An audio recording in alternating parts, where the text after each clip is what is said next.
स्थापितं येन भूतले स्वयं रूप कदा मह्यं ददाति सपदान्तिकं वन्देऽहं श्रीगुरो श्रीयुतपदकमलं श्रीगुरुन् वैष्णवांश्च श्रीरूपं साग्रजातं सहगणा रघुनाथान्वितं तं सजीवं साद्वैतं सावधूतं परिजनसहितं कृष्णचैतन्यदेवं श्रीराधाकृष्णपादान् सहगणा ललिता श्रीविशाखान्वितांश्च नमो विष्णुपादाय कृष्णपृष्ठाय भूतले श्रीमते भक्तिवेदांत स्वामिनिति नामिने नमस्ते सरस्वती देवे गौरवाणी प्रचारिणे निर्विशेष शून्यवादी पश्चात् देशतारिणे हे कृष्ण करुणा सिंधु दीनबंधु जगतपते गोपेश गोपिका कांत राधा कांत नमस्तुते तप्त कांचन गौरांगी राधे वृंदावनेश्वरी हरिबोल हरिबोल।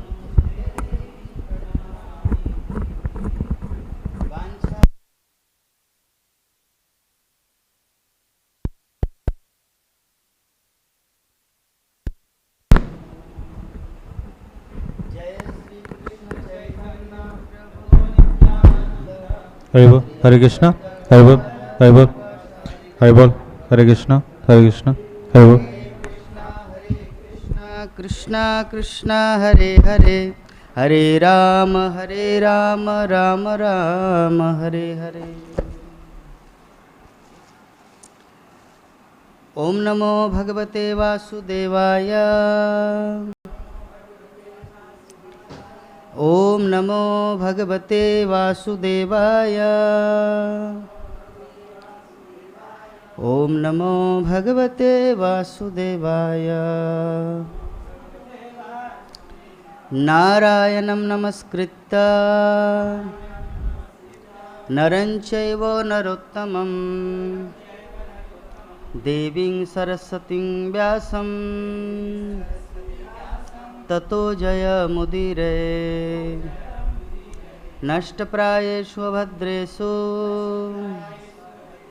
नित्यं भागवत सेवया भगवती उत्तम श्लोके भक्तिर्भवति नष्टिकी मुखं करति वाचा।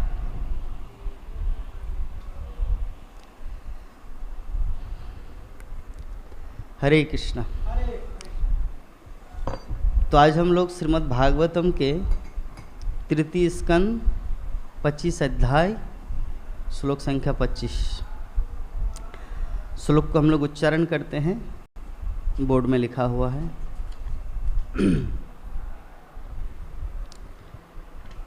सतां प्रसंगान् मम वीर्य संविदो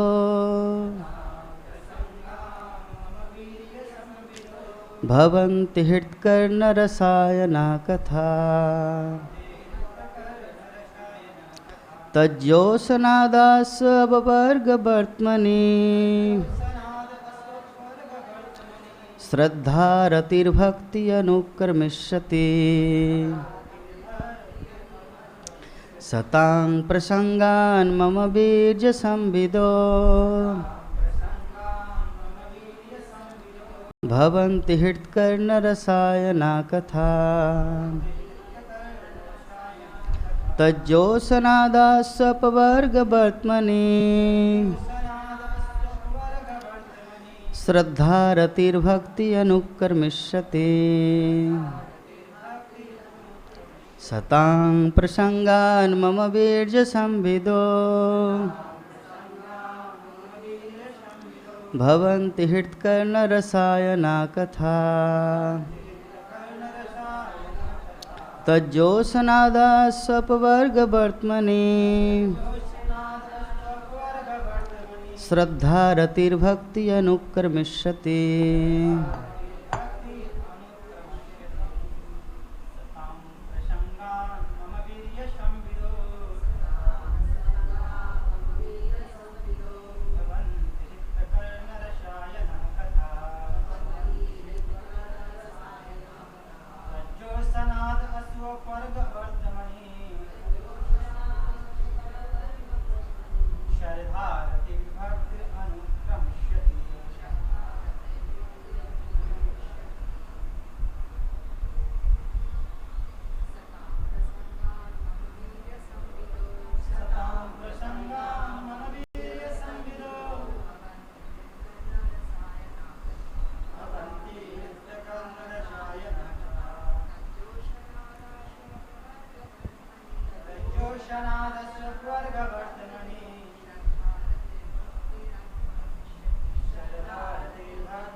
बोलिए।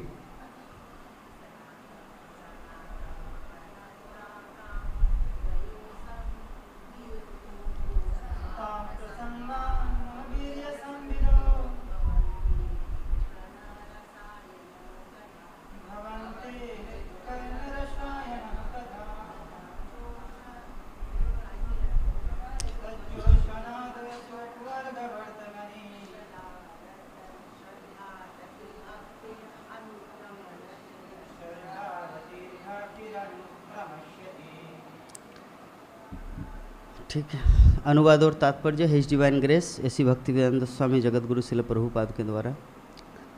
थोड़ा यूट्यूब में चेक कीजिए तो साउंड अच्छा आ रहा है कि नहीं। अनुवाद। शुद्ध भक्तों की संगति में श्री भगवान की लीलाएं तथा उनके कार्यकलापों की चर्चा कान तथा हृदय को अत्यधिक रोचक एवं प्रसन्न करने वाली होती हैं। ऐसे ज्ञान के अनुशीलन से मनुष्य धीरे धीरे मार्ग में अग्रसर होता है, तत्पश्चात मुक्त हो जाता है और उसका आकर्षण स्थिर हो जाता है। स्पष्ट है? क्लियर? तब असली सेवा तथा भक्ति का शुभारंभ होता है। तो ये जो श्रीमद् भागवतम में टोटल 18,000 श्लोक है, उनमें से ये जो श्लोक है वैष्णवों का प्राण है। सतांग प्रसंगान मम वीर्य संविदो, ये कौन बोल रहे? भगवान कपिल देव अपनी माता देवहूति को। तो माता देवहूति वो माँ बन के नहीं आई थी अपने पुत्र के पास, वो शिष्या बन के आई है। इस संसार में, हरे कृष्णा हरे कृष्णा, इस संसार में दो ऐसा रिश्ता है जो निस्वार्थ होता है।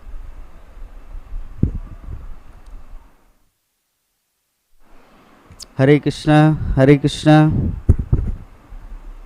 हरे कृष्णा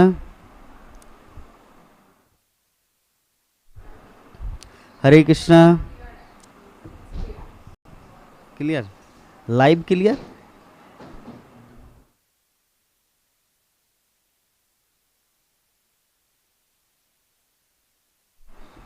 हरे कृष्णा। तो इस संसार में दो ऐसा रिश्ता है जो पूरी तरह से निस्वार्थ होता है। एक है गुरु शिष्य का रिश्ता और दूसरा है भगवान और भक्त का रिश्ता। तो यहाँ पे हम लोग जिस प्रसंग में डिस्कस करेंगे या जो डिस्कशन चल रहा है, एक गुरु और शिष्य का प्रसंग है। जब कर्दम मुनि घर छोड़ के चले गए, मतलब अपनी पत्नी को छोड़ के चले गए, तो अपनी पत्नी को ऐसे ही नहीं छोड़े, उनको पहले आश्रय दिया। एक महान व्यक्ति का सबसे बड़ा लक्षण ये है कि वो अपने इर्द गिर्द में या उनसे कनेक्टेड जितने सारे संबंधी होते हैं उनको ऐसे ही बेसहारा नहीं छोड़ देता, उनको किसी न किसी का सहारा दे के ही चले जाते हैं। हम लोग श्रीधर स्वामी के प्रसंग में जानते हैं। अभी कोई मन में प्रश्न आ सकता है, जो श्रीधर स्वामी अर्थात श्रीमद् भागवतम का टीकाकार, वो सर्वप्रथम ब्रह्मचारी थे। उसके बाद उनके गुरुदेव ने कहा कि तुमको गृहस्थ जीवन में प्रवेश करना चाहिए। तो गुरुमुख पद्म वाक्य चित्ते ते कोरिया का गुरुमुख अर्थात गुरुदेव की वाणी को कैसे ठुकराएं। तो उन्होंने शादी किया। तो शादी करने के बाद यथा समय बच्चा हुआ। तो बच्चा ऐसे हुआ, मतलब कोई जो होता है ना धाइमा उस दिन था नहीं, और घर में अकेले है श्रीधर और उनकी पत्नी, और बच्चा हुआ और पत्नी मर गई। उनका प्लान क्या था कि गृहस्थ जीवन में आए, तो गुरुदेव की इच्छा थी कि चलिए गृहस्थ जीवन में रहते ही हम भक्ति करेंगे, परंतु हुआ उल्टा। अभी पत्नी मर गए, तब या तो उनको दूसरा शादी करना पड़ेगा, या तो बकरी का दूध या गाय का दूध या जैसे द्रोणाचार्य आटा का दूध, ऐसे करके उनके बच्चे को लालन पालन में उनका पूरा जीवन चला जाएगा। जो कृष्ण भजन उनके जीवन का जो लक्ष्य है वो रहेगा नहीं। तो श्रीधर स्वामी ने विचार किया, बच्चा जन्म लिया और पत्नी मर गई, अभी वो सोच रहा है। इससे आधा घंटा 1 घंटा तक सोचा। तो छत के ऊपर देखा, मतलब उनका जो घर का एक टिकटिकी, क्या बोलते हैं टिकटिकी को, क्या बोलते हैं हिंदी में? टिकटिकी। अरे यस, रुकिए मैं तो भूल ही गया। नहीं नहीं, गिरगिट अलग होता है, गिरगिट तो अपना रंग बदलता है। छिपकली, थैंक यू सो मच। तो जो छिपकली जो है वो मतलब दीवार पे ऐसे चल रहे हैं, एक अंडा था, अंडा नीचे गिरा, एक बच्चा निकला छिपकली का, और फिर एक कीड़ा आया और बच्चे के मुंह में आहार बन गया। तो श्रीधर स्वामी से सोच में लग गया, हाँ मेरा बेटा जो पुत्र हुआ है वो तो मनुष्य है, 84 लाख जीव जन्तु में सर्वोपरि है। एक साधारण सी छिपकली अंडे से बच्चा जन्म लिया और उनके मुख में एक आहार, एक दूसरा कीड़ा आ गया। तो ये अरेंजमेंट किसने किया? ये तो इत्तेफाक से होगा नहीं, अचानक से तो होता नहीं। इसके पीछे एक डिवाइन अरेंजमेंट है, मतलब भगवान की सुव्यवस्था है। तो उन्होंने सोचा कि अगर साधारण से एक छिपकली के बच्चे को अगर भगवान आहार दे सकता है तो मेरा बच्चा थोड़ी मरेगा। तो बाहर वो चला गया और बाहर से ताला लगाए, ताला नहीं लगाए, जस्ट फिटकरी लगाए, और रात को ही संन्यास ले लिया। सुबह सुबह हुआ, सभी लोग, गांव वाले लोग, बच्चे का आवाज़, सभी रो रहे हैं, चिल्ला रहे हैं। तो जाके दरवाज़ा खोला, अरे बच्चा जन्म लिया, पत्नी मर गई, और श्रीधर कहाँ गया? तो श्रीधर चला गया भगवान की सेवा के लिए। तो अभी ये प्रसंग मैंने इसीलिए बोला कि कर्दम मुनि जब देवहूति को छोड़ के गए, वो किसके सहारे छोड़ा? उनका पुत्र कपिल देव, कि कपिल देव उनको आध्यात्मिक ज्ञान भी देगा और मेटेरियलिस्टिक दृष्टिकोण से उनका भरण पोषण भी करेंगे, क्योंकि पुत्र है। तब वो संन्यास लिया। तो उसी प्रकार मन में जो कन्फ्यूजन आए, प्रभु जी श्रीधर स्वामी तो ऐसे ही छोड़ दिया था, वो तो किसी का सहारा नहीं, उनका सहारा था। जब छिपकली के बच्चे को अगर भगवान आहार दे सकता है तो ये तो मेरा मनुष्य का बच्चा है। तो उन्होंने त्यागा, घर त्यागा। तो जो देवहूति माता इतना दिन कर्दम मुनि के साथ वैदिकता में संलग्न थे, उनके जीवन में सबसे बड़ा जो पश्चाताप, श्रीमद् भागवतम के एक अध्याय आता है देवहूति का पश्चाताप, है ना? एक अध्याय है ना, पूरा अध्याय का नाम है देवहूति का पश्चाताप। ये पश्चाताप क्यों? ये देवहूति का पश्चाताप, ये प्रसंग इसीलिए आया कि मान लीजिए कोई व्यक्ति मुंबई से आया, कोई चेन्नई से आया, कोई अमेरिका से आया मायापुर धाम में, और यहाँ पे रह रहे हैं, लेकिन भक्ति को ठीक ठाक से पालन नहीं कर रहे, और जीवन का अंतिम घड़ी आ गया और जमदूत आए। जमदूत तो नहीं आएगा, लेकिन जो हमारा जो डेस्टिनेशन है गोलोक वृंदावन, वो प्राप्ति नहीं हुआ। वो बोले कि आप कुछ दिन के लिए स्वर्गलोक में चले जाइए, स्वर्गलोक में थोड़ा अप्सराओं के साथ भोग कीजिए, या अप्सरा है तो आप देवताओं के साथ, लाइक दैट, कुछ दिन के लिए। अरे क्यों क्यों भगवान प्रभु मुझे गोलोक वृंदावन ले चलिए, प्लीज़ प्लीज़ स्वर्गलोक। नहीं नहीं नहीं नहीं, आपका मन अभी भी शुद्ध नहीं है, आपको स्वर्गलोक जाना ही हो। तो पश्चाताप होगा कि नहीं? पश्चाताप होगा कि नहीं? मायापुर धाम डिवाइन एबोर्ड है, यहाँ पे किसी भी प्रकार का छल कपट, सब प्योर है, सब एवरीथिंग इज प्योर। आप विश्व के किसी भी स्थान में चले जाइए, वहाँ पे कुछ ना कुछ, कहीं ना कहीं कुछ ना कुछ कॉन्टामिनेटेड रहेगा, दूषित वातावरण रहेगा ही। मैं चैलेंज करके बोल रहा हूँ। आप वृंदावन में भी चले जाएंगे तो वृंदावन तो सिर्फ इस्कॉन का साम्राज्य नहीं है ना, वृंदावन में तो हजारों संप्रदाय हैं। तो किसी किसी संप्रदाय में खैनी भी खाते हैं, किसी किसी संप्रदाय में लहसुन प्याज भी चलता है।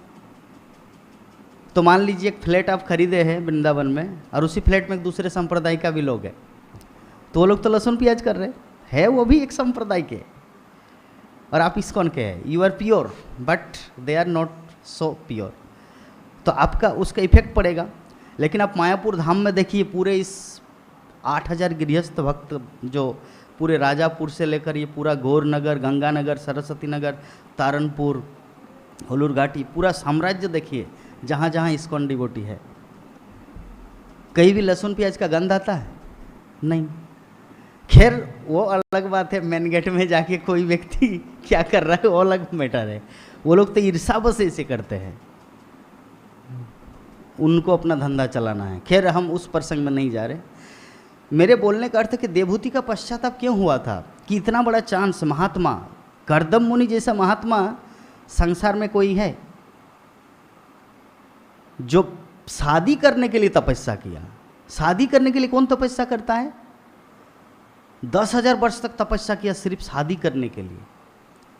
तो भगवान ने उनको दिया, एक ऐसी पत्नी दी है जो उनके मन के भाव के अनुसार चलने वाली हो। वैसे देवहूति आए तो देवहूति को सबसे बड़ा आश्चर्य फील हो रहा है, मुझे तो ऐसा उनके माध्यम से 100% अचीव करना चाहिए था, लेकिन मुझे 20% मिला, भौतिकता ही मिला। भौतिकता ही मिला मतलब क्या? साधारण भाषा में कोई एक लड़का लड़की शादी किया तो शादी करने के बाद क्या होता है? जस्ट खाना पीना मैथुन करना, अपनी रक्षा करना, बस सही लाइफ चल रहा है। लेकिन उनमें से जो एक धर्म है, हमारे मनुष्य जीवन में जो धर्म भक्ति, ये उनको अगर पता नहीं चले, वो तो इन जनरली 850 करोड़ जनसंख्या है संसार में, सभी तो ऐसे ही कर रहा है। तो देवहूति को वही चीज़ लगा, मुझे एक ऐसा महान पति मिला लेकिन मैंने उसका लाभ नहीं उठा पाया, इसीलिए देवहूति का पश्चाताप हुआ।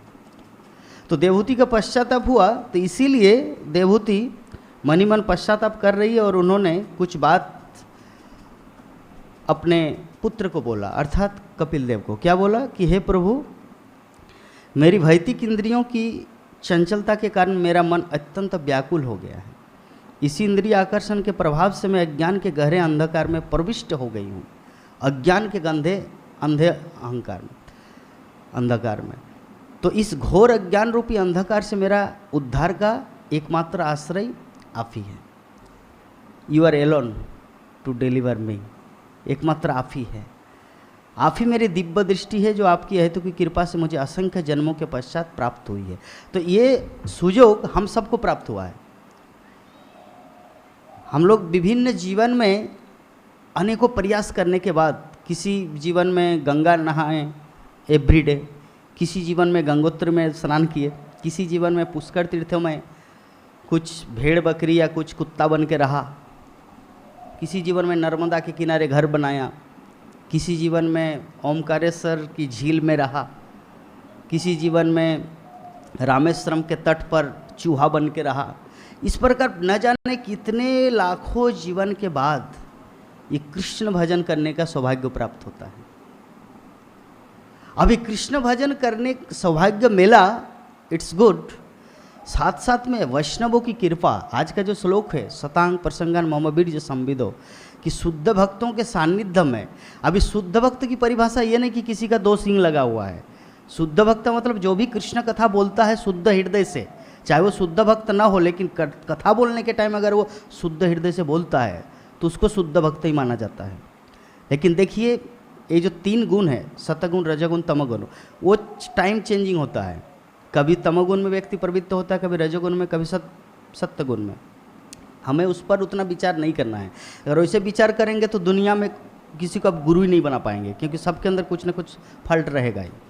इस संबंध में एक प्रसंग है। आज मैं सुबह भक्तमाल ग्रंथ पढ़ रहा था, तो भक्तमाल ग्रंथ में एक समय था महाराष्ट्र में पूरा भक्तों का बाढ़ आया था। भक्तों का बाढ़ मतलब क्या एग्जाम्पल दूं कि जैसे हम लोग जब कहीं पर प्रचार करने जाते हैं, जैसे मैं रांची से बुलाया है कि जन्माष्टमी में जगन्नाथ देव प्रभु आपको आना है।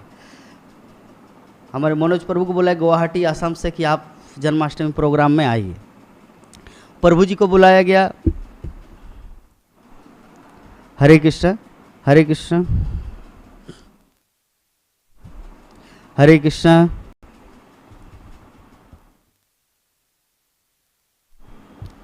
हरे कृष्ण। क्यों ऐसा हो रहा है?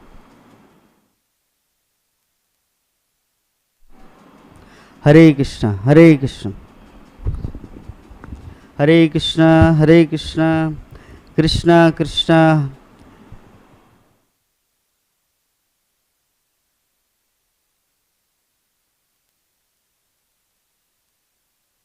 हरे कृष्ण।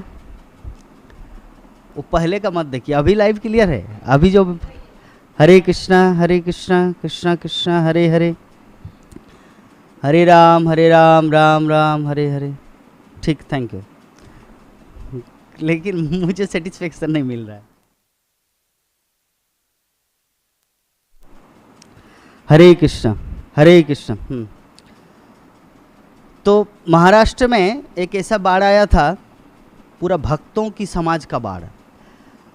जैसे हम लोग कहीं पर कुछ प्रोग्राम में जाते हैं तो मैं अकेला जाता हूँ, वो अकेला दूसरे दिशा में जाते हैं, ये पटना जाते हैं, वो रांची जाते हैं, वो धनबाद जाते हैं, ये हैदराबाद जाते हैं, कोई बेंगलोर जाते हैं, इस प्रकार अलग अलग। हरे कृष्ण। परंतु जब महाराष्ट्र में जो भक्तों का समाज था, जेनाबाई, संत तुकाराम, संत ज्ञानेश्वर, संत नामदेव और भी कई सारे ऐसे, तो वो लोग एक जगह प्रोग्राम के लिए गया था, एक साथ में, जब भी जाते एक साथ में जाते हैं। तो एक जगह गया, वहाँ पर एक कुम्हार, गोरा कुम्हार, उनके घर में प्रोग्राम था। आप सुने हैं ये कथा? तो गोरा कुम्हार के घर में प्रोग्राम था, तो गोरा कुम्हार ने एक टेक्निक लगाया। आवाज आ रहा है? तो गोरा कुमार ने एक टेक्निक लगाया कि आज कौन शुद्ध भक्त है, थैंक यू, कौन शुद्ध भक्त है और कौन कच्चा है, ये थोड़ा उनको परीक्षा करना था। तो उन्होंने परीक्षा ऐसे लिया, एक माता जी का नाम था मुक्ताबाई। तो मुक्ताबाई उसी जो भक्तों के समाज में से एक था मुक्ताबाई। तो गोरा कुमार के घर में प्रोग्राम चल रहा है, तो मुक्ताबाई को बोले गोरा जी ने कि एक काम करते हैं, मैं तो कुम्हार हूँ, मेरा तो यहाँ पे हंडी वगैरह सब कुछ बनता है, तो कौन सा कच्चा है कौन सा पक्का है, आप थोड़ा इसका निर्धारण कीजिए। तो मुक्ताबाई बोले कैसे? सबको थप्पड़ मारिए, मतलब सबको ठोंक के देखिए। तो वहाँ पे जितने सारे भक्त समाज था, संत नामदेव, ज्ञानेश्वर, तुकाराम, जितने महान महान भक्त थे, जेनाबाई, आप लोग जानते हैं ये सब कथा। तो एक को थप्पड़ मारा, बोले अरे क्यों मारते हैं इससे, तुमको पता नहीं मैं कितना बड़ा महान भक्त हूँ, इसे मारना चाहिए किसी को, इतने भक्तों के समाज है। तो मुक्ताबाई बोले कि समझ गया, ये अभी भी कच्चा है क्योंकि आवाज़ कर रहा है। फिर वो चला गया उस समाज से हटकर। फिर एक दूसरे किसी को थप्पड़ मारा, दूसरे को जैसे थप्पड़ मारा, वो एकदम स्थिर है, वो कुछ नहीं बोला, एकदम शांत है, बोले कि ये पक्का है, ये पक्का है।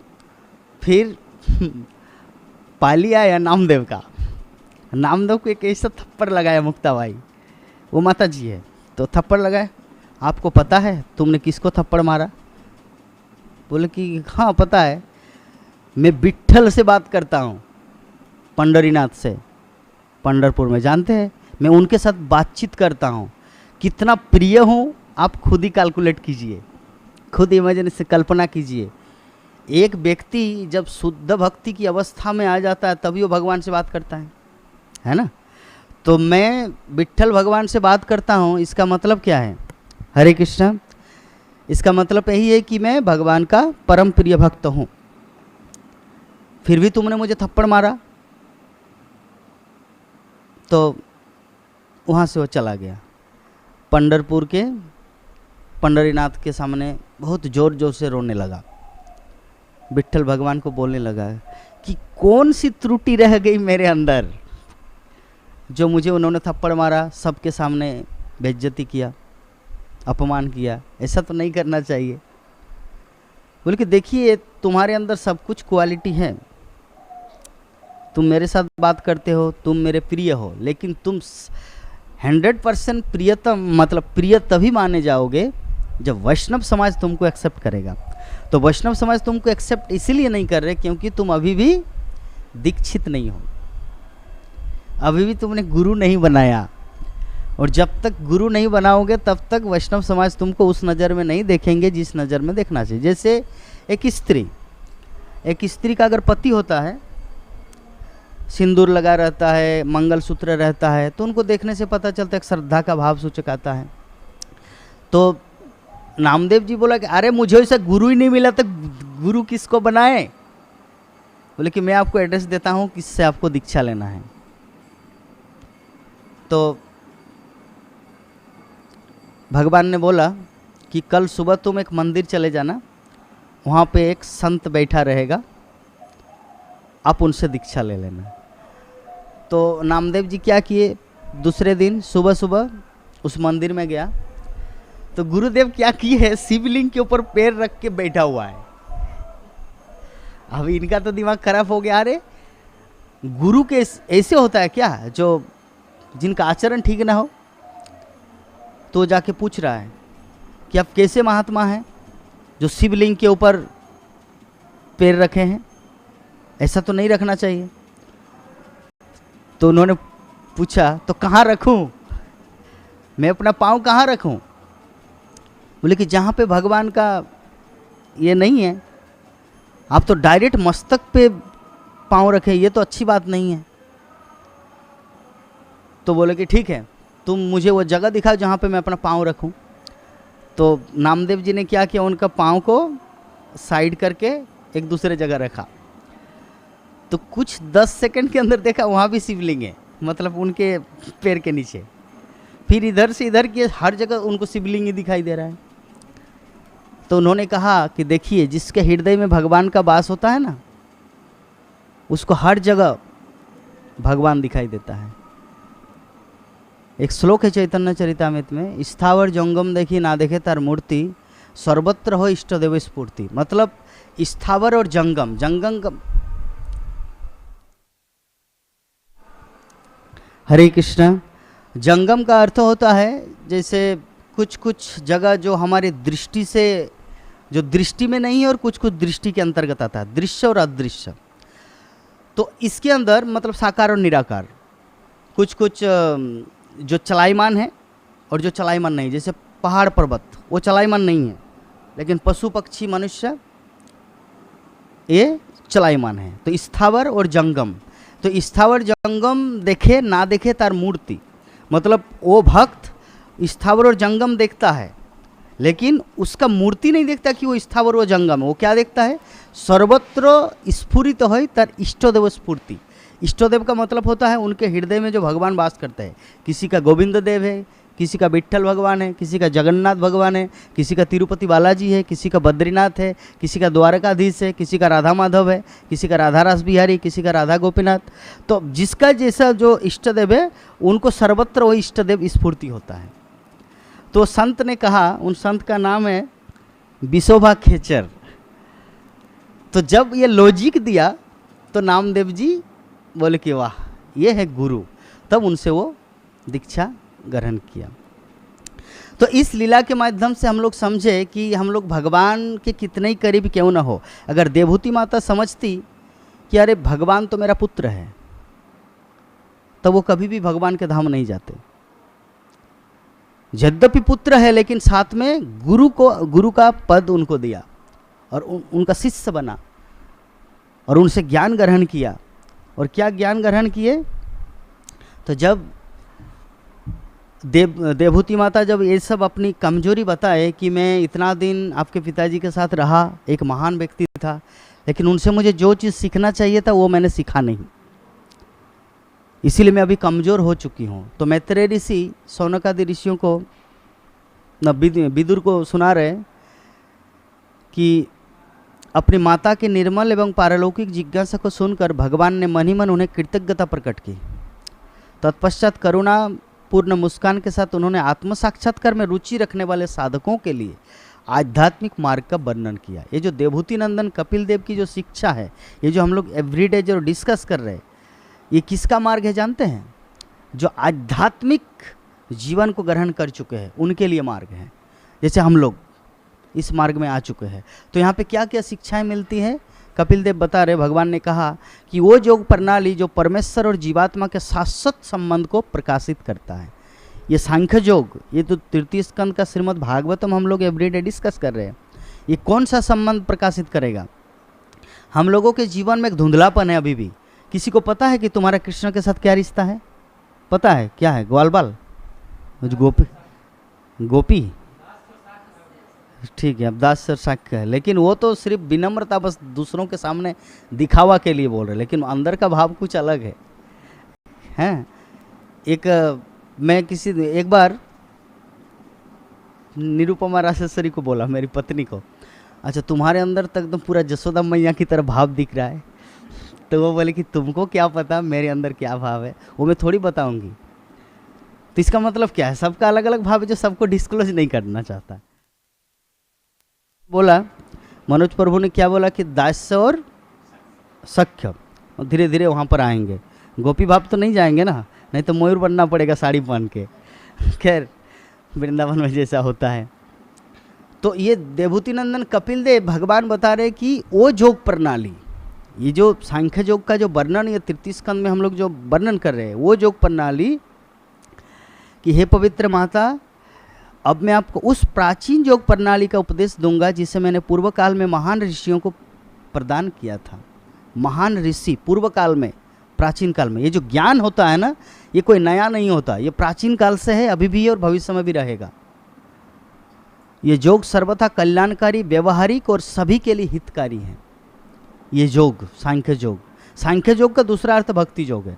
जैसे जल का अर्थ होता पानी, पानी का वाटर, नीर, एक ही शब्द का अलग अलग पर्यायवाची है। उसी प्रकार ये जो सांख्य योग कोई ऐसा नहीं कि सिर्फ एनालिटिकल स्टडी कि पृथ्वी का निर्माण कैसे हुआ, ब्रह्मांड कैसे है, नहीं, ये साथ साथ में हमारे जो भगवान के साथ जो संबंध है वो भी स्थापित करेगा ये सांख्य योग। तो विद्वानों का यह सुविदित निष्कर्ष है कि भौतिक विषयों के प्रति आसक्ति आत्म साक्षात्कार में सबसे बड़ी बाधा है। तो सबसे पहले वो अपनी माता को सचेतन किया कि संसार में किसी भी वस्तु के प्रति अगर आप आकर्षित हो गए तो ये भक्ति जीवन में सबसे बड़ी बाधा है, क्योंकि भगवान के बनाए सभी वस्तु है ना, तो सब में कुछ ना कुछ आकर्षण है। आप एक चीज़ देखिए, हम लोग अपने जीवन में उदाहरण, जब हमारा जगन्नाथ रथ यात्रा फेस्टिवल होता है या उल्टा रथ यात्रा होता है तो सभी भक्तगण नाचते हैं ना, गाने के साथ भक्तगण कीर्तन करते हैं, सभी नाचते हैं। कभी अब बाहर की दुनिया में जाइए, जो सरस्वती पूजा में या दुर्गा पूजा में, वो लोग भी फिल्मी गाना बजा के डांस करते हैं। तो उनके मतलब उनके लाइन में, उनके सामने वही आनंद है, क्योंकि सबका आकर्षण है। हाथ धो के आइए, हाथ धो के आइए वहाँ से, सबका एक आकर्षण है।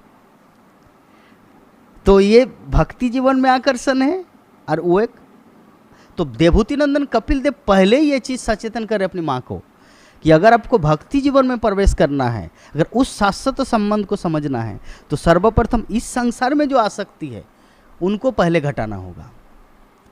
क्योंकि इसमें अगर आसक्ति होगा, मैं एक वृंदावन के स्वामी जी का लेक्चर सुन रहा था जब मैं तिलक कर रहा था सुबह, तो वो बोल रहे कि हमारे हृदय में दो चीज़ रहता है, काम और राम। अगर काम है तो राम नहीं रहेगा, अगर राम है तो काम नहीं रहेगा, ये कन्फर्म है। दो चीज़ एक साथ में नहीं चलेगा। भक्ति सिद्धांत सरस्वती ठाकुर क्या बोले हैं कि तंबाकू भी खाएंगे, खैनी भी खाएंगे और दूध भी पिएंगे, दो एक साथ नहीं होगा। कैसे संभव है? आपका खैनी एक साइड में है या तंबाकू या गुटखा, और आपको गरम गरम दूध दे रहे हैं, अगर दूध पिएंगे साथ साथ में वो भी चला, अब नहीं उसको साइड में रख तो दूध पी लेते, ऐसे संभव है? Not possible. तो खैनी खाना, दूध मतलब तंबाकू लाइक ए मेटेलिस्टिक थिंग, भौतिक चीज, और दूध पीना मतलब प्योर, शुद्ध, निर्मल, अमृत। अभी ठीक है? और आवाज ठीक है,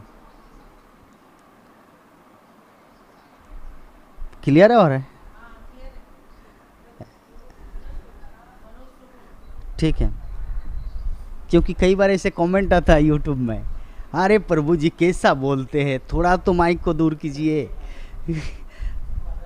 कोई बात नहीं, थोड़ा तो माइक को दूर कीजिए, ऐसे पूरा गेंगना के जैसे कोई नाक से बोल रहा है, तो इसीलिए मैं डरता हूँ। जैसे आप देखें नहीं, लाल गोविंद प्रभु कितना सेंसिटिव था जब यहाँ पे प्रवचन दे रहे थे नृसिंह कथा, बार बार साउंड सिस्टम की तरफ देख रहे थे, बार बार के ऐसे लगा रहे थे। क्यों?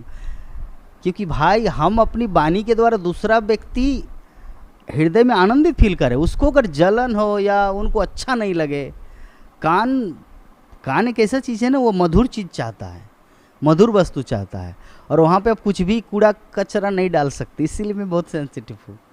भले ही आप लोगों को थोड़ा कष्ट हो क्योंकि आप हमारे अपने हैं, लेकिन जो यूट्यूब में सभी तो बाहर से देखते हैं ना, तो उनको थोड़ा सा अच्छा लगना चाहिए, क्योंकि इस्कॉन मायापुर का रिप्रेजेंटेटिव है ये मायापुर टीवी। तो यहाँ पे अगर किसी भी तरह का कुछ ऐसा आए, यार क्या सा साउंड नहीं दिया रहे, गण गण गण करके। दुर्गापुर इस्कॉन में जब नवे जोगेंद्र स्वामी महाराज आ रहे थे, तो जैसे एयरपोर्ट से उतरे और इस्कॉन दुर्गापुर तक साउंड इतना ख़राब था, मैंने प्रभु जी को, प्रेसिडेंट को कॉल करके बोले कि सच में प्रभु जी मुझे खुद सुनने को अच्छा नहीं लग रहा, जो मैं खुद गा रहा था वो खुद गा रहे थे। महाराज जब आए, रिसेप्शन किए, उनको एयरपोर्ट में उतरे, वहाँ से लेके आ रहे थे, उनको खुद अच्छा नहीं लग रहा जो खुद वो गाए। और जब गा रहे थे सभी नाच रहे थे, उनको अच्छा लग रहा है कि सभी एकदम आनंदित थे। लेकिन जो यूट्यूब में सुना, फेसबुक में सुना, वो जब खुद हेडफोन लगा के सुन रहे, ओ बाप रे क्या गंदा गाया मैंने। तो इसीलिए मैं ये चीज़ के ऊपर बहुत ही सेंसिटिव हूँ। भले आप लोगों को थोड़ा कष्ट होता है कि प्रभु जी की आप क्लास कीजिए ना, क्यों ऐसे इतने में ध्यान देते, नहीं ध्यान देना पड़ता है। तो आज का श्लोक है कि शुद्ध भक्तों की संगति में श्री भगवान की लीलाओं तथा उनके कार्यकलापों की चर्चा कान तथा हृदय को अत्यधिक रोचक एवं प्रसन्न करने वाली होती है। कान तथा हृदय दो चीज का वर्णन किया भगवान कपिल देव।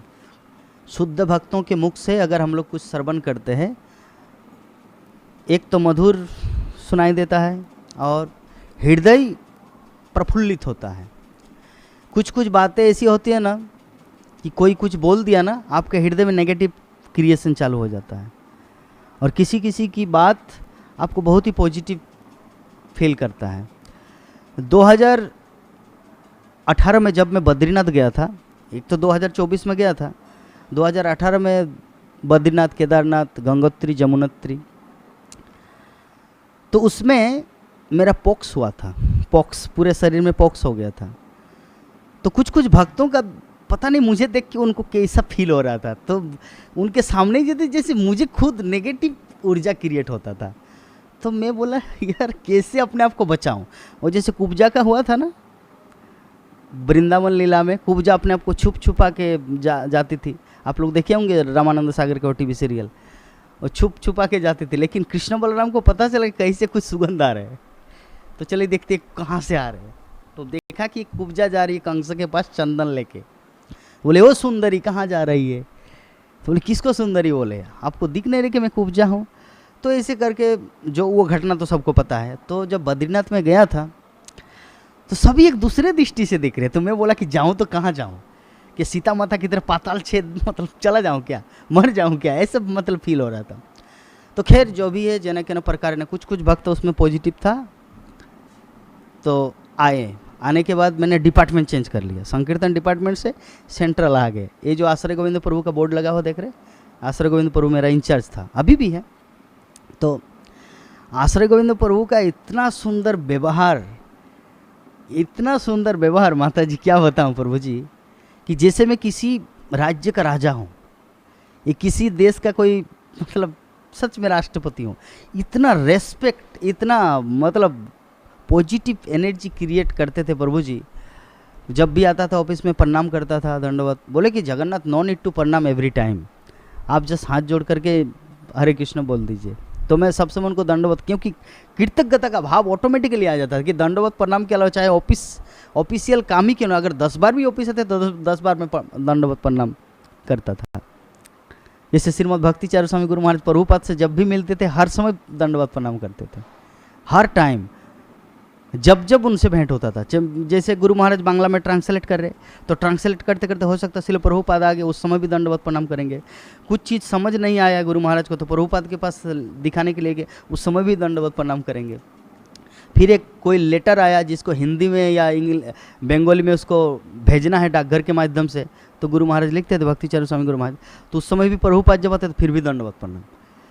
तो इतना एक ग्रेटिट्यूड होता है भाई, जिसके प्रति जो कृतज्ञता होता है ना, उनके प्रति हृदय से वो भाव आता है। ऐसा नहीं कि वो नाटक, ऐसा कोई ड्रामा नहीं है। तो आश्रय गोविंद प्रभु से जब भी मैं मिलता था दंडवत प्रणाम ऑटोमेटिकली हृदय से आता था, कोई नाटक नहीं करते थे हम। क्योंकि एक तो उतना बड़ा नेगेटिव से बच के आए, 4 धाम गए थे, लेकिन पूरा एकदम डिमोटिवेटेड रहता था मैं। तो ये जो सम्मान का चीज़ है, ये जो सम्मान दिया, तो खैर मैं किस प्रसंग में बोल रहा था कि कान और हृदय और शुद्ध भक्तों के संग में हरि कथा का श्रवण और कीर्तन। तो शुद्ध भक्त अभी आपके मन में आएगा, प्रभु जी यहाँ पे तो हर रोज़ तो महाराज लोग क्लास देने नहीं आते, कभी माता जी लोग भी आते हैं, कभी प्रभु जी भी आते हैं, कोई गृहस्थ प्रभु जी भी आते हैं, कोई ब्रह्मचारी भी आते हैं। तो देखिए हमें वो विचार नहीं करना कि कौन किस लेवल में है। गुरु के प्रसंग में और एक कथा आप लोगों को बता रहे कि गुरु मतलब देखिए ये जो नियम बनाए किसने बनाया? श्रील प्रभुपाद ने। 8 बजे का जो भागवतम क्लास ये जीबीसी ने नहीं बनाया, श्रील प्रभुपाद ने बनाया, और वो जीबीसी फॉलो कर रहे हैं, टेम्पल प्रेसिडेंट उसको फॉलो कर रहे हैं। तो अल्टीमेटली श्रील प्रभुपाद का इंस्ट्रक्शन है, और श्रील प्रभुपाद से भी पहले इस किसका इंस्ट्रक्शन है? नारायणं नमस्कृत्यं नरं चैव नरोत्तमं देवीं सरस्वतीं व्यासं ततो जय मदिरयत् नष्टप्रायेषु अभद्रेषु नित्यं भागवत सेवया। नित्यम ये किसका इंस्ट्रक्शन है? व्यासदेव का। और व्यासदेव किसका अवतार है? कला अवतार, भगवान स्वयं साक्षात कृष्ण। तो अल्टीमेटली हम लोग किसका फॉलो कर रहे हैं? कृष्ण का। तो यहाँ पे जो भी बैठता है वो कृष्ण के इंस्ट्रक्शन को फॉलो कर रहा है, इसीलिए उनको कोई साधारण नहीं मानना चाहिए। तो कोई भी आए उनसे कृष्ण कथा सुनना चाहिए। अब इस प्रसंग में कथा सुना रहे, एक चोर था, तो चोर राजमहल में चोरी करके वो भाग रहा था। तो राजा ने सैनिकों को बोला कि पकड़ो पकड़ो। तो सैनिक उनके पीछे पीछे जा रहे हैं। तो अभी चोर जाएंगे तो कहाँ जाएंगे, कहाँ छुपेंगे? तो एक जगह सत्संग चल रहा था, माता जी को उठा दिए, सो रहे। एक जगह सत्संग चल रहा है, तो सत्संग में हजारों लोगों का भीड़ है। तो हजारों लोगों के भीड़ में वो चोर वहाँ पे घुस गया, और वहाँ पे जाके वो बैठे, और सैनिक लोगों को दिखाई दिया कि इस भीड़ में कोई गया, मतलब वो जो चोर था वो गया। लेकिन अभी उतने सारे मुंडू मतलब इतने सारे सिर दिख रहा है, उनको थोड़ी पता चलेगा, क्योंकि उसमें तो कोई 4 चांद नहीं लगाया था। ये हीरा मानिक का मुकुट जो पूरा चमकता, कि वो चोर हजारों के भीड़ में चोर का तो कोई चमकीला रूप नहीं था, वो भी इंजीनियरली थे। तो जब तक प्रवचन चला 2-2.5 घंटा, तब तक उसको दोनों सैनिकों को रुकना पड़ा बाहर। तो जैसे ही प्रवचन खत्म होने वाले, उससे पहले जो प्रवचन दे रहे थे उन्होंने बोला एक चीज, जो दीक्षा लेता है उनका नया जीवन मिलता है, मतलब उनका नया जन्म होता है। तो चोर को समझ आ गया कि एक तो मैं यहाँ पर घुसा, तो जैसे गंगाधर और शक्तिमान होते हैं ना, गंगाधर जाते थे और शक्तिमान बन के निकल आते थे, तो ऐसे ही उनको लगा कि मैं चोर के रूप में आया और दीक्षा लेंगे तो मैं नया रूप मुझे मिलेगा। तो वो जो सैनिक है वो हमें पहचान नहीं पाएंगे, पकड़ेंगे नहीं। तो गुरुदेव की वाणी के ऊपर उनको बहुत भरोसा हुआ, बोले कि जो भी दीक्षा लेंगे उनका नया जन्म मिलेगा। तो जैसे ही प्रवचन खत्म हुआ, तो प्रवचन खत्म होने के जस्ट 15 मिनट बाद जो शरणार्थी या दीक्षार्थी होते हैं वो अपना पूजा का प्लेट ये सब लेके, जो गमछा वगैरह जो गुरुदेव को अर्पण करते हैं, नारियल पानी ये सब वहाँ पे अर्पण करने के लिए सभी लाइन लगा के खड़े हैं। तो चोर क्या है, वो तो थोड़ा चोर तो चोर ही होता है, वो एक्सपर्ट, जितने इतने लोग लाइन है उससे सर्वप्रथम आया, तो एकदम पहले नंबर पे, और आके बोले कि गुरुदेव मुझे दीक्षा दी, लेकिन मेरे पास कोई नारियल पानी कुछ भी नहीं है, मुझे दीक्षा चाहिए। अच्छा दीक्षा चाहिए तो आइए दीक्षा दे देते हैं। तो उनका दीक्षा दे दिया। और ये सब देख रहा है वो 2 सैनिक, क्योंकि जब भीड़ खत्म हो तो सब तो अपने अपने घर जाएंगे ना भाई। जिसका ऑलरेडी दीक्षा हो चुका है तो उस टाइम वो क्या करेंगे? अभी दीक्षा प्रोग्राम चल रहा है, जब तक प्रवचन चला तब तक एक साथ सभी भीड़ था। जब दीक्षा प्रोग्राम स्टार्ट हो गया तो प्रवचन जो लोग सुनने आए थे वो अपने अपने घर चले गए, अभी भीड़ खत्म। अभी कुछ फ्यू पीपल इज देयर, मतलब कुछ लोग वहाँ पर है। तो वो पहले नंबर पे आया, तो पहले नंबर पे छटपटा के बंदर की तरह जब पहले आए तो वो सैनिकों की नज़र वहाँ पे पड़ा। तो सैनिक क्या कि जैसे उनका दीक्षा हो गया, दीक्षा नाम उनको मिल गया, दीक्षा नाम के बाद वो आ रहे थे अपना उत्तरी ओढ़ के थोड़ा, तो सैनिकों ने आइए आपको और एक दीक्षा देंगे और एक नया जन्म देंगे आपको। वो सैनिक उनको पकड़ कर राजा के पास ले आया। राजमहल में अभी बैठक, सभी ऐसे मंत्री परिषद राज्यपाल सभी बैठे हैं। चोर को 2 सैनिक पकड़ के रखे हैं। राजा ने पूछा आपने चोरी किया? तो चोर भी थोड़ा बुद्धिमान था क्योंकि गुरु का शिष्य है। इस जीवन में तो नहीं। राजा कंफ्यूज हो गया, अरे अभी कैसे इनको मतलब इनके जो सत्यता है कैसे निकाले। आपने चोरी किया इस जीवन में तो नहीं, अगर किसी जीवन में किए हो वो तो मुझे पता नहीं, पूर्व जीवन के बारे में किसको याद रहता है।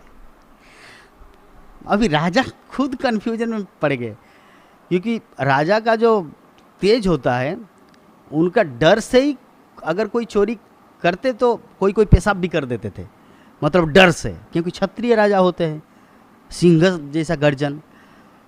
लेकिन ये तो गुरुदेव से दीक्षा प्राप्त है, इनके अंदर में भी वो तेज है, शक्ति है। अभी 2 बार पूछा, 2 बार में पहली बार बोले कि इस जीवन में तो नहीं, इस जीवन में चोरी नहीं किया। सेकंड बार पूछा, इस जीवन में नहीं, अगर किसी जीवन में किया तो उसका थोड़ी मुझे पता है, मैं कोई त्रिकालदर्शी थोड़ी हूँ। अभी राजा उसको छोड़ भी नहीं पा रहे, क्योंकि सैनिकों ने देखा ये चोरी करके भागे हैं। लेकिन एक राज्य का एक नियम होता है, एक समाज का नियम होता है, ऐसे ही किसी को आप पकड़ के बांध के नहीं पीट सकते। समाज के सामने वो दृष्टांत होना चाहिए, मतलब वो दृष्टिगोचर होना चाहिए कि इन्होंने चोरी किया, या उनको अपनी सत्यता को बखान करना है। तो वो तो बोल नहीं रहा है कि इस जीवन में, और फिर भी राजा तो जाके तो जबरदस्ती उसको पीटना तो नहीं चालू कर सकते। तो उन्होंने एक ट्रिक निकाला राजा ने, कि प्राचीन काल में क्या होता था कि जब कोई झूठ बोलते थे ना, जैसे एक प्रदीप है, दिया, उसमें आग लगा, मतलब दिया जला देते हैं, घी का पात्र होता है और ऐसे हाथ में रखते हैं। अगर वो उनका हाथ जो है अगर गर्मी फील करेंगे, हॉट, तो समझेंगे वो झूठ बोल रहा है। और अगर वो सच बोल रहा है तो कितना भी दिया जलाए, 1 घंटा तक रखे, फिर भी उनका हाथ नहीं जलेगा। उनके हाथ में दिया रखाया और आग लगा दिया, मतलब दिया जलाया, और सभी लोग सभासद वहाँ पे बैठे हुए हैं। राजा ने पूछा, आपने चोरी किया? बोले कि इस जीवन में तो नहीं। और दिया जल रहा है, उनका हाथ कुछ नहीं हो रहा है। क्यों? वो तो सच बोल रहा है ना भाई। दीक्षा, मतलब दीक्षा से पूर्व उन्होंने चोरी किया था, इट्स कंफर्म। लेकिन दीक्षा के बाद तो चोरी नहीं किया, क्योंकि दीक्षा के बाद नया जन्म मिलता है, तो उसके बाद तो वो तो चोरी नहीं किया ना। तो अपनी जगह वो एकदम सटीक है, सत्य है, सत्यवादी है। तो ये इससे पता क्या चलता है कि ये जो गुरु शरणार्थी, मतलब जो व्यक्ति गुरु बनाए, अपने जीवन में किसी कृष्ण के भक्त को अपने जीवन को उनके चरणों में समर्पित कर दिया। हमें भले ही लगे अरे इस्कॉन एक सोसाइटी है, प्रभुपाद प्रचार करने के लिए 1965 में अमेरिका गए थे, उनमें से कुछ तमाल कृष्ण महाराज, जयपताका स्वामी गुरु महाराज, ऋषिकेश महाराज, राधानाथ स्वामी महाराज, ऐसे कई शिष्य बने, लोकनाथ स्वामी महाराज, राधा गोविंद स्वामी महाराज, भक्ति चारू स्वामी गुरु महाराज। वो लोग भी तो हमारी तरह 2 पैर 2 हाथ, अगर ऐसा कोई सोचे तो कभी भी भगवान के साथ उनका कितना ही अच्छा संबंध क्यों ना हो, वो भगवान के धाम को प्राप्त नहीं कर सकता। भले ही हमें गुरु साधारण जैसा इस चर्म चक्षु में दिखने को मिले, परंतु है वो दिव्य, है दिव्य, ट्रांसेंडेंटल। और जो सच्चा गुरु होता है वो कभी भी अपने आप को किसी भी परिस्थिति में वो कुछ गलती नहीं करेगा लाइफ में। हम लोग, और जो अनोखा सफ़र, क्या है बुक का नाम? राधानाथ महाराज का बुक का नाम क्या है? दी जर्नी। उसमें हम लोग गुरु महाराज की जो जर्नी है, वो जो यात्रा है भारत आने के लिए, शिकागो से लेकर कहाँ मध्य पृथ्वी, अफगानिस्तान, पाकिस्तान, ऐसे होते होते वो भारत प्रवेश किया। तो अफगानिस्तान या कहीं पर एक घटना घटा था, एक लड़की के साथ उनका थोड़ा आर्गुमेंट हुआ था, और उस रूम में वो ब्यूटीफुल लड़की है, और उस रूम में वो भी जवान थे राधानाथ स्वामी महाराज, और उस रूम में उसको कैद कर दिया।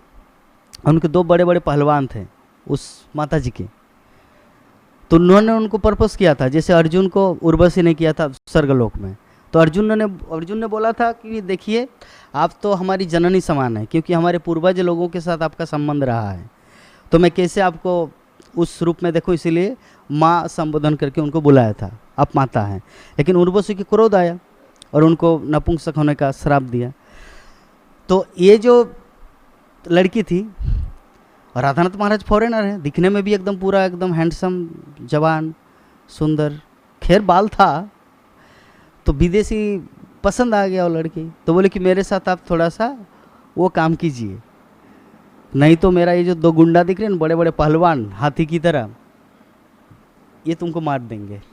अभी राधानाथ महाराज सोच में पड़ गए, अभी प्रभुपाद से मिले भी नहीं, इस्कॉन क्या है उसके बारे में आई भी पता नहीं, प्योरिटी कैसा होता है एक भक्त के अंदर। ऐसा नहीं कि इस्कॉन के बाद ही आके वो प्योर बना, प्योरिटी जो होता है ना शुद्ध भक्त का, वो तीनों काल में होता है। अभी इस्कॉन का आई भी नहीं पता, श्रील प्रभुपाद के बारे में कुछ भी नहीं पता। हाँ, बस उनको इतना पता था कि भारतीय संस्कृति जो ट्रेडिशन, संस्कृति, धर्म, रिलीजन, भक्ति सिखाते हैं, योग साधना ये सिखाते हैं, इनको ये चीज़ पता था, इसीलिए वो भारत आ रहे थे। तो अभी अपने आप को, तो उनको ये चीज़ पता था कि अगर मैं पोल्यूटेड हो जाऊं, मतलब दूषित हो जाऊं, तो भगवान को प्राप्त करना असंभव है। क्योंकि जो फॉरेनर होते हैं वो किसी भी चीज़ को बहुत ही सीरियसली लेते हैं। हम सब क्या है ना, अरे ठीक है नाम बोले पाप आचरण करना, नामनाथ बलादी जैसे पाप होते, ठीक है पाप हो गया ना तो ज़्यादा नाम को जप कर लेंगे, ये हमारा मेंटेलिटी होता है हम सब इंडियन का ये मेंटेलिटी होता है। अगर कुछ पाप हो भी जाए, ठीक है हो गया तो क्या हुआ, थोड़ा नृसिंह में तुलसी दे देंगे वहाँ पे जाके पुजारी को बोल देंगे ऐसे मैंने पाप किया, थोड़ा नृसिंह देव को बोल दीजिए, मैं 1001 रुपये का वो प्रसादम भगवान का भोग थाली लगा देता हूँ, वो पाप कट जाए। तो ऐसे भक्त के अंदर में भी ऐसा मेंटेलिटी है जो क्रिश्चियन चर्च में क्रिश्चियनों का होता है। तो राधानाथ महाराज जो पहली बार कुछ ऐसे बुक्स पढ़े थे, उनको पता चला कि अगर हम अपने जीवन में पोल्यूटेड हो जाए, एक बार दूषित हो जाए, तो भगवान को मिलना बहुत कठिन है। तो उन्होंने जीवन में एक इस लड़की को खुश करूं या अपने आप को बचाऊं, और 2 बड़ा बड़ा पहलवान है, अभी कैसे अपने आप को बचाना है। तो जन के न प्रकार न किसी रूप में वो वहाँ से भागा, अपने आप को बचाया। अगर कोई दूसरा व्यक्ति होता, अरे ठीक है चांस मिल रहा है, रानी की तरह लड़की है, चलो भाई कौन देख रहा है, सूर्य चंद्र यहाँ पे तो आ भी नहीं रहा है। लेकिन देखिए जो प्योर डिवोटी होता है वो श्रील प्रभुपाद से मिलने से पहले भी प्योर था, और श्रील प्रभुपाद के संस्पर्श में आने के बाद भी प्योर है और प्योर ही रहेगा। इसीलिए कभी भी अगर किसी भक्त को हम लोग सोशल मीडिया के माध्यम से किसी का फॉल डाउन हो गया, वो तो गुरु था, उनका ऐसा सोशल मीडिया में आ रहा है, नहीं, हम अपने इस आँखों से नहीं देख पाएंगे किसका लेवल कैसा है। कुछ कुछ जगह में फेल डाउन भगवान खुद अपनी लीला से करवाते हैं। नारद मुनि के बारे में जानते हैं हम लोग, नारद मुनि इतने विरक्त भक्त हैं, उनके हृदय में काम वासना कभी आता ही नहीं, परंतु एक बार उन्होंने शिव जी और पार्वती के पास जाके बोला, महादेव कामदेव को जीत लिया मैंने। तो पार्वती बोला चुप, किसी को मत बोलना अगर ये कभी बोला तो तुम्हारा गया। ओ अच्छा, तुम्हारा पति महादेव कामदेव को जीत लिया, कामदेव को भस्म किया, इसीलिए वो फेमस है, मतलब मैं फेमस ना हूँ इसलिए आप मुझे चुप रहने के लिए बोल रहे। क्यों ना बोलूँ मैं कामदेव को जीत लिया, मेरे अंदर कामना वासना है ही नहीं, तो मैं क्यों, इसीलिए तो मैं जीत लिया। तभी भगवान को पता चल गया, वैकुंठपति लक्ष्मी नारायण को तो पता चल गया, तभी इनको तो कुछ करना है। तो भगवान ने एक सृष्टि रचा कि वहाँ पे एक राजमहल तैयार हो गया और बहुत सारे मतलब राजा की कन्या हैं। ये रामचरितमानस रामायण में ये घटना है, वाल्मीकि रामायण में। तो वहाँ पे नारद मुनि प्रवेश किया और सभी स्वयंवर सभा में आए हैं उनको शादी करने के लिए लड़की को। तो जो जैसा हैंडसम होगा वो लड़की उतना जल्दी उनको पसंद करेंगे, बरमाला पहनाएंगे। तो अभी नारद मुनि बोला कि ऐसे में तो मेरा मुखमंडल ठीक है, my face is very good and attractive, but still I need more, और भी थोड़ा अट्रैक्टिवनेस होना चाहिए। पार्लर में गया, मतलब भगवान के पास गया और भगवान को बोला, प्रभु जी नारद आपसे मैंने कभी कुछ मांगा है? बोले कि नहीं। भक्ति के अलावा मैंने कुछ मांगा है? बोले नहीं। मैं प्रहलाद महाराज को भक्त बनाया? बोले यस। ध्रुव महाराज को भक्त बनाया? बोले यस। अम्बरीश महाराज को भक्त बनाया? यस। युधिष्ठिर महाराज को ज्ञान दिया? बोले यस। तो मैंने सब कुछ आपका काम कर दिया ना? बोले कि यस। तो मुझे एक रिवॉर्ड चाहिए, एक पुरस्कार चाहिए। बोले क्या पुरस्कार? मुझे जो आपका जो मुखमंडल जो रूप है ना, विश्वमोहन रूप, ये मुझे कुछ देर के लिए उधार दीजिए। तो भगवान को तो पता चल गया इनके मेंटेलिटी, इनके मन के अंदर क्या चल रहा है। उस लड़की को पाना है, जनक प्रकार उससे शादी करना है, ब्रह्मचारी को, सन्यासी को। तो भगवान तो सर्वमंगलमय है। भले ही आपातकालीन स्थिति में कोई भक्त मांगे प्रभु जी शादी नहीं हो रहा है, हो सकता किसी के मन में ऐसा आए, प्रभु जी इतना क्वालिफाइड हो फिर भी नौकरी नहीं मिल रहा है, लेकिन भक्ति कर रहा है, तो वो चीज़ नहीं हो रहा। दैट मीन्स समथिंग इज, भगवान का प्लान कुछ अलग है, मास्टर प्लान है, वो हम नहीं समझ सकते। तो भगवान बोल रहे अभी कैसे निपटारा करें, कैसे अभी इस आपातकालीन स्थिति में। तो नारद मुनि को बोला कि तुम चले जाओ जहाँ पे आपका डेस्टिनेशन है, जिस उम्मीद से आप मेरे पास आए हो, तुम्हारा सर्वमंगलमय ही मैं करूँगा। भगवान ने ये नहीं बोला कि मैं अपना रूप तुमको दे दिया, भगवान ने क्या बोला कि सर्वमंगलमय ही तुम्हारा करूँगा, जो भी आपका मंगल होगा वही करूँगा।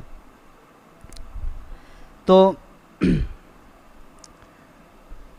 नारद मुनि चले गए। नारद मुनि को ये विश्वास है, नारद मुनि को क्या विश्वास है, और 10 मिनट फिर ख़त्म कर देंगे, ठीक है, ओके यू कैन गो। तो नारद मुनि जैसे ही वहाँ पर गए तो अपना बंदर का मुख वो तो उनको पता नहीं, तो जैसे ही अभी पहली लाइन में वो खड़े हो गए नारद। तो जब वरमाला लेके उनको पहनाने वाले थे, लेकिन बंदर मुख को कौन पहनाएगा, लेकिन उनको खुद समझ नहीं आ रहा कि मैं बंदर हूँ। तो सामने जो 2 व्यक्ति था वो पूरा हंस रहा है, उनको ये भी समझ नहीं आ रहा कि क्यों हंस रहा है। जो 2 सिक्योरिटी है, जब वो महल में प्रवेश किया वो लोग हंसने लगा, तो बोले कि हंसे मतलब हो सकता है कुछ दूसरे कारण से, बंदर से हंसे ये उनको पता नहीं है। तो इसे करके उनको माला नहीं पहनाया, फिर सेकंड लाइन में चले गए। तो नारद मुनि ने सोचा हो सकता है मुझे देख नहीं पाए, इसीलिए फिर वो गायब होके फिर पहले लाइन में चले गए, उसमें भी माला नहीं पहनाया। फिर दुख हुआ, अरे हो सकता है वो नारी को दर्शन नहीं हुआ, मेरे मुखमंडल को उन्होंने देखा नहीं।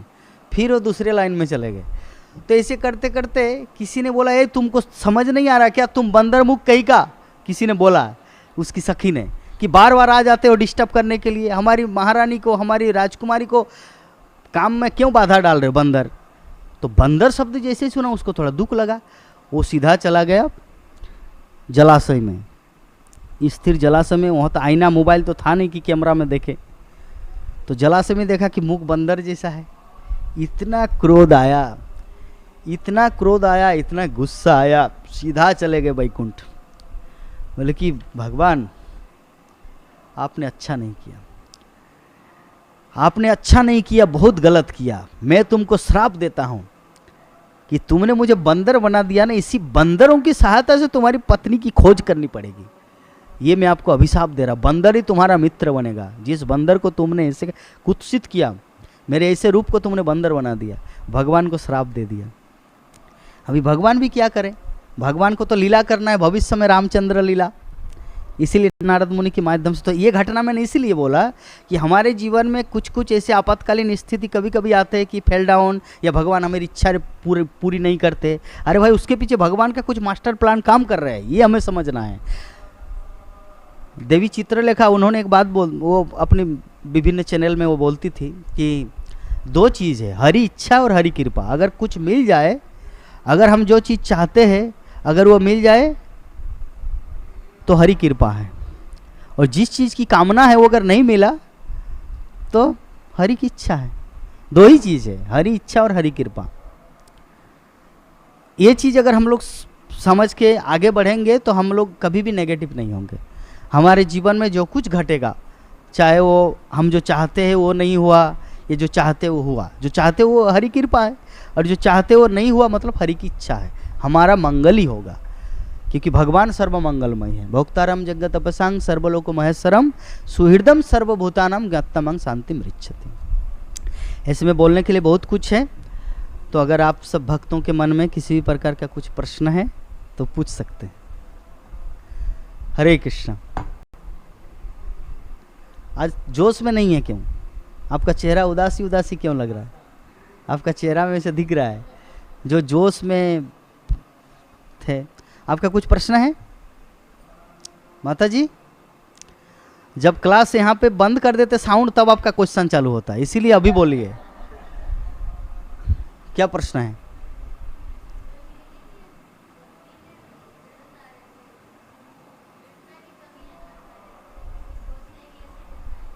तो दृढ़ता की कमी है। तो आज का श्लोक है ना, शतांग प्रसंगान मममी बीर्ज संविदो। भगवान बोलते कि मेरे बीर्जवती कथा मतलब शक्तिमंती। भगवान की कथा क्या है? शक्ति से भरा हुआ है। भगवान की कथा में शक्ति रहता है, उनके भक्तों की कथा में शक्ति होता है।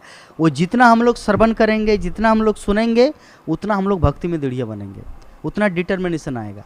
क्योंकि प्रेरणा प्राप्त होता है ना, किसी भक्त का चरित्र जब हम लोग सुनते हैं, हम लोग को ये चीज़ पता चलेगा, अरे हम दुखी नहीं हैं अकेले, हमसे पहले ऑलरेडी कई सारे दुखी हो चुके, फिर भी भगवान को प्राप्त किया। तो ऐसे दृढ़ता आएगा। दृढ़ता आने का ही सबसे अच्छा मार्ग है। मम बीर्ज संविदो भवंत हित करना रसायन कथा। जितना ज़्यादा हम लोग श्रवण करेंगे, फिर कलम जितना हम लोग श्रवण करेंगे उतना दृढ़ता भक्ति में हो पाएंगे। और कुछ क्वेश्चन माता जी आपका? हाँ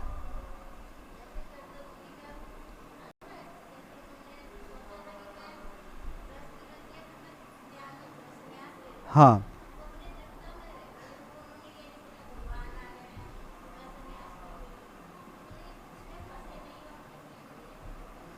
इसी को तो प्लान कहा जाता है माता जी। इसको प्लान कहते हैं कि हम लोग जब मान लीजिए किसी जगह जा रहे हैं तो पहले ही प्लान करना है, कहाँ पे ऑटो पकड़ना है, कहाँ टोटो पकड़ना है, कहाँ एयरपोर्ट पे उतरना है, कहाँ पे मेट्रो लेना है, कहाँ पे ट्रेन लेना है, कहाँ पे बस लेना है।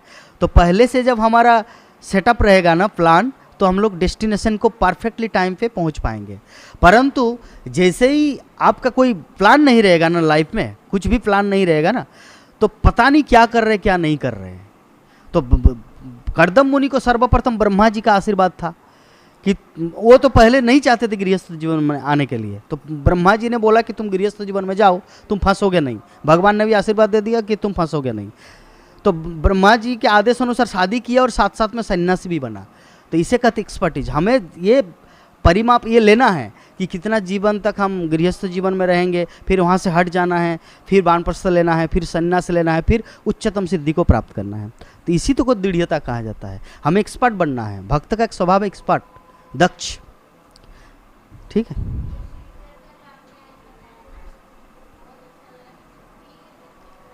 हाँ, ये भगवान के ऊपर विश्वास इसे बोला जाता है, श्रीधर स्वामी का। तो आज की कथा को यहीं पर विराम देते हैं। आप सब भक्तों को बहुत बहुत धन्यवाद। जय गणथरा श्रीमद् भागवत महापुराण की, जगत गुरु शिल प्रभुपाद की, अनंत कोटि वैष्णव भक्तविंद की, समवेत गौर भक्तविंद की, निताय गौर प्रेमानंदे। हरि हरि बोल।